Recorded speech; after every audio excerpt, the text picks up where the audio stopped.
नमस्कार, मैं रिया और आप सभी दर्शकों का मैं लाइव सिटीज़ में बहुत बहुत स्वागत करती हूं। आज हम शिवरात्रि के बारे में चर्चा करने वाले हैं। जानेंगे कि इस बार महाशिवरात्रि में क्या शुभ योग बन रहे हैं और तमाम जानकारी देने के लिए हमारे साथ मौजूद है आचार्य गोखलेश शास्त्री जी। तो आचार्य जी, बहुत बहुत स्वागत है। राधे राधे, हर हर महादेव। आचार्य जी, इस बार 8 मार्च को जो है महाशिवरात्रि मनाई जा रही है। इस बार जो है शुभ योग क्या बन रहे हैं? हमारे भोलेनाथ शीघ्र प्रसन्न होने वाले देव हैं। आप भाव सहित प्रेम से एक लोटा जल चढ़ा दें तो भगवान प्रसन्न हो जाते हैं, ऐसे अवघड़दानी हैं। और उसमें शिवरात्रि, ऐसे तो कुछ रात्रियां, 4 रात्रियां वर्ष में बहुत ही महत्वपूर्ण हैं, उसमें शिवरात्रि का बड़ा महत्व है। और इस बार बहुत वर्षों के बाद 4 योग एक साथ प्रस्तुत हैं इस शिवरात्रि पर। उसमें सर्वार्थ सिद्धि योग है, शिव योग है, सिद्धि योग है और श्रवण योग है। श्रवण नक्षत्र का भी योग मिल रहा है। तो ऐसे अद्भुत योग बहुत कम शिवरात्रियों में मिल पाता है। तो हम भक्तों को चाहिए कि इस सम्मिलित योग जो एक साथ प्रस्तुत हुआ है शिवरात्रि के दिन, तो आए हम सब भगवान शिव को मनाकर अपने जीवन को धन्य कर लें। आचार्य जी, यहाँ पे अगर देखिए कि पूजा पाठ लोग करते हैं और भोलेनाथ बहुत भोले हैं, उसमें उनकी पूजा आराधना की जाती है। बहुत स्नेह से लोग जो है उनकी आराधना करते हैं। इस बार महाशिवरात्रि के दिन लड़कियाँ भी जो है उपवास रखती हैं, तो उनके लिए आप क्या बताना चाहेंगे? कोई भी भक्त शिवरात्रि का उपवास रख सकते हैं, इसका नियम है, इसकी विधि है। और 4 प्रहरों में इनके पूजन का विधान है। 4 तरह के भोग लगते हैं और सभी को उपवास करने का आदेश है। मुख्य रूप से आपकी कामना क्या है? विशेष रूप से कोई दाम्पत्य सुख यदि चाहता हो तो शिव पार्वती का इस दिन बड़ा दिव्य पूजन है और बड़ा लाभ लिया जा सकता है।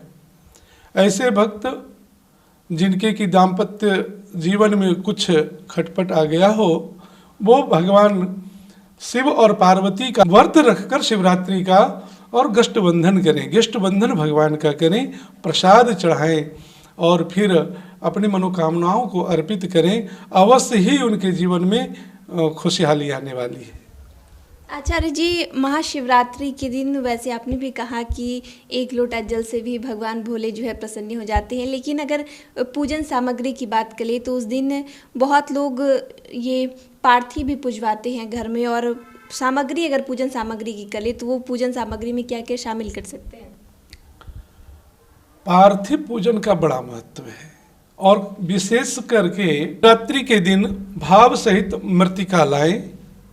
और मृतिका गंगा की हो, मिट्टी, या पीपल वृक्ष के नीचे कहीं भी मिट्टी ला सकते हैं।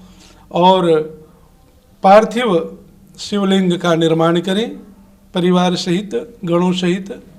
उसमें पार्वती हों, गणपति हों, और नंदीश्वर हों, वीरभद्र आदि, कार्तिकेय, सभी का निर्माण करके और भाव सहित पूजन करें। ये विशेष करके आज ये जो शिवरात्रि की रात्रि है, इस दिन जागरण का बड़ा महत्व है और 4 चरणों में इनकी पूजा दिव्य पूजा है। प्रथम चरण में जो पूजा है वो शिवरात्रि के पूजन करें और प्रथम चरण के पूजन में 1.25 लीटर दूध केसर डाल करके भगवान पर चढ़ाएं। बड़ा लाभ मिलता है। किन्हीं को यदि विवाह आदि में रुकावट आ रहा हो तो केसर और दूध शिवरात्रि के दिन भगवान को अर्पण करने से उनके विवाह आदि में जो भी बाधाएं हैं वो दूर हो जाते हैं और विवाह शीघ्र हो जाते हैं। और इस दिन जय जय जय गिरिराज किशोरी जो रामचरितमानस में चौपाई हैं, इसका 51 बार पाठ कर लें तो यह दोष दूर हो जाता है। सारी मनोकामनाओं को पूर्ण किया जा सकता है। कोई यदि धन चाहे, आज से शिवरात्रि के दिन से धन की कामना हो, जिनके जीवन में धन की कमी है, धन का अभाव है, तो वो गन्ने के रस से पार्थिव भगवान का पूजन करें, तो उससे धन की प्राप्ति होने लग जाती है। और रोग यदि किन्हीं का रोग ठीक नहीं हो रहा होगा, असाध्य रोग हो जाए, बड़ी ही परेशानी चल रहा हो रोग आदि से, तो आज के दिन 5 काली मिर्च के दाने चढ़ाएं भगवान शिव के ऊपर, तो रोग में बड़ा लाभ हो जाएगा। किन्हीं के जीवन में मकान नहीं बन रहा हो और उन्हें घर की इच्छा है कि मेरा भी एक अपना घर हो जाए, तो उसके लिए खीर बनाकर आज भोग लगावें भगवान शिव को, तो उससे मकान की इच्छा पूर्ण होगी। और इसके लिए आज के दिन, शिवरात्रि के दिन मंदिर बनाने के लिए कहीं कुछ भी दान करें, ना हो तो 1 बोरी सीमेंट भी डालें, उससे उनके मकान की इच्छा पूर्ण होने के योग मिल सकते हैं। कोई नौकरी के लिए कोई विद्यार्थी बड़ा परेशान है, बार बार परीक्षा दे रहा है, नहीं हो रहा है, तो आज के दिन शिवरात्रि के दिन व्रत रखें, और व्रत रखने के बाद एक पीतल का घंटा लाएं और पूजन करके शिव जी में स्पर्श करा के शिव मंदिर में टंगवाएं, उससे बड़ा लाभ होगा। उसके सरकारी नौकरी आदि या किसी भी व्यवसाय में उन्हें लाभ होने लग जाएगा। इस तरह से और सब कुछ पूजन करने के बाद ओम नमः शिवाय, यह इस मंत्र का जप अवश्य करना चाहिए। आचार्य जी, एक अंतिम में मैं सवाल पूछना चाहूँगी कि कोई ऐसा टोटका, आपने भी जिक्र किया था शुरू में कि जिन दाम्पत्य जीवन में अगर कुछ खटपट चल रही हो तो वो भी उपाय कर सकते हो, कोई ऐसा टोटका बताना चाहेंगे जो अपने दाम्पत्य जीवन को खुशहाल बना सके लोग? इस दिन जो दाम्पत्य जीवन में सुख चाहने वाले जो भी भक्त शिव जी के हैं, आज प्रेम से व्रत रख करके रात्रि में प्रथम प्रहर में उपवास रखें, जागरण करें, और प्रथम पहर में जैसे भी हो, कोई कामना हो या ना हो, खास करके आपने जो कहा दाम्पत्य जीवन सुख के लिए, तो ऐसे में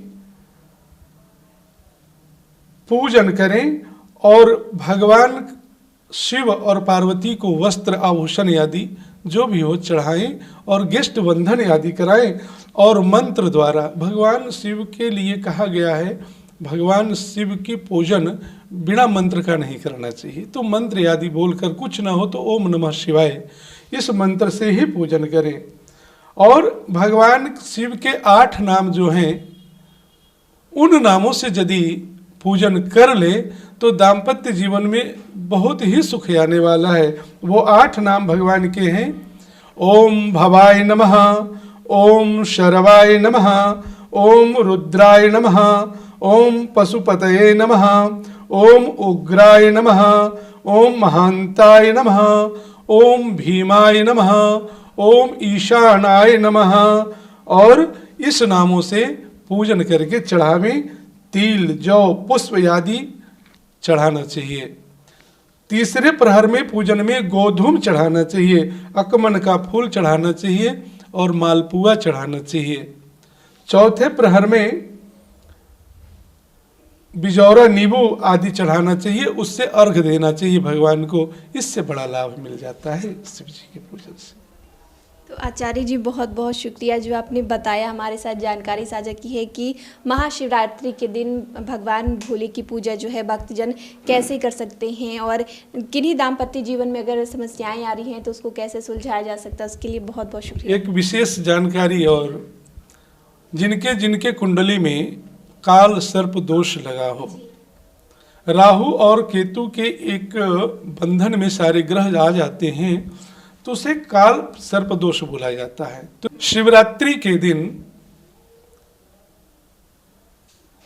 जिन्हें दाम्पत्य सुख की कामना हो, काल सर्प योग जिनके कुंडली में हो, वो शिवरात्रि के दिन व्रत रखें और चारों प्रहर में विधिवत पूजन करें। चतुर्थ प्रहर में उड़द, कंकुनी, मूंग, सप्तधान्य, शंख पुष्पी, बिल्वपत्र और मधुर पदार्थों का भोग लगावें, और चांदी के या तांबे का नाग नागिन बना करके पूजन आदि करके शिव जी पर चढ़ावे।